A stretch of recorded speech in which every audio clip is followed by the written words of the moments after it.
One of the things that I've noticed a lot about living in Croatia is people are very suspicious, especially if you're British for some reason, of your motives for living here, of the reason why you fled your country and you came here. And the assumption always is that you're extremely rich, and you have this life here and it's totally independent and you're totally disassociated from the realities of Croatia. I recently did a video called 8 Reasons Why Croatia is the Best Place to Live in Europe, and it's had about 75,000 views so far, broadly positive, but lots and lots of comments saying it's okay for you because you're a millionaire, it's okay for you because you have your British pension, it's okay for you because you got this.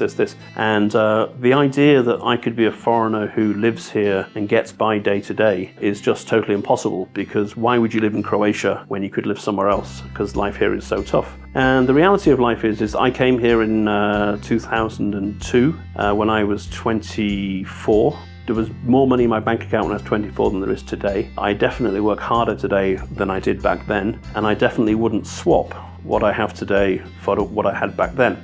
I know a lot of foreigners over the years that I've met here. I would say the majority of the foreigners I know here work on Croatian wages. They struggle from month to month, paycheck to paycheck, just as many locals do. But what they have that a lot of locals don't have is a very different mindset. They have chosen to come to Croatia because they see its flaws, they see how difficult it is, but they also see that there is the beauty of the safety, the beauty of the lifestyle, and the beauty of the authentic experiences. And they choose, based on what they can get back home, based on here, that living here actually is a better quality of life for them.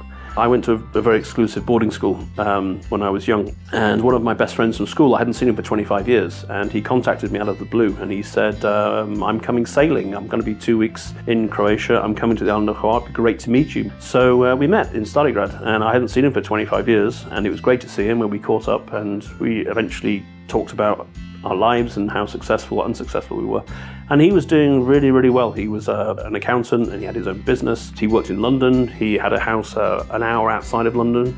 He said he couldn't afford to live in London. So every day, Monday to Friday, he was getting up at 6 in the morning to take the train 1 hour into London. And he'd get home at 9 o'clock at night. The kids had already been in bed. On a Friday night, the babysitter would come, cost about £100 for that. He'd go out for dinner and all this. And then for 2 or 3 weeks every year, he had enough time off and lack of stress to come sailing on Hvar and things like that. It was a fantastic family holiday. And I looked at him and I'm like, I celebrate your success and I'm very happy for you. And then I looked around when he left and I was like, well, I have this 365 days a year. I don't have the financial benefits that you have. But in terms of lifestyle, this is what I choose and I'm very, very happy with it.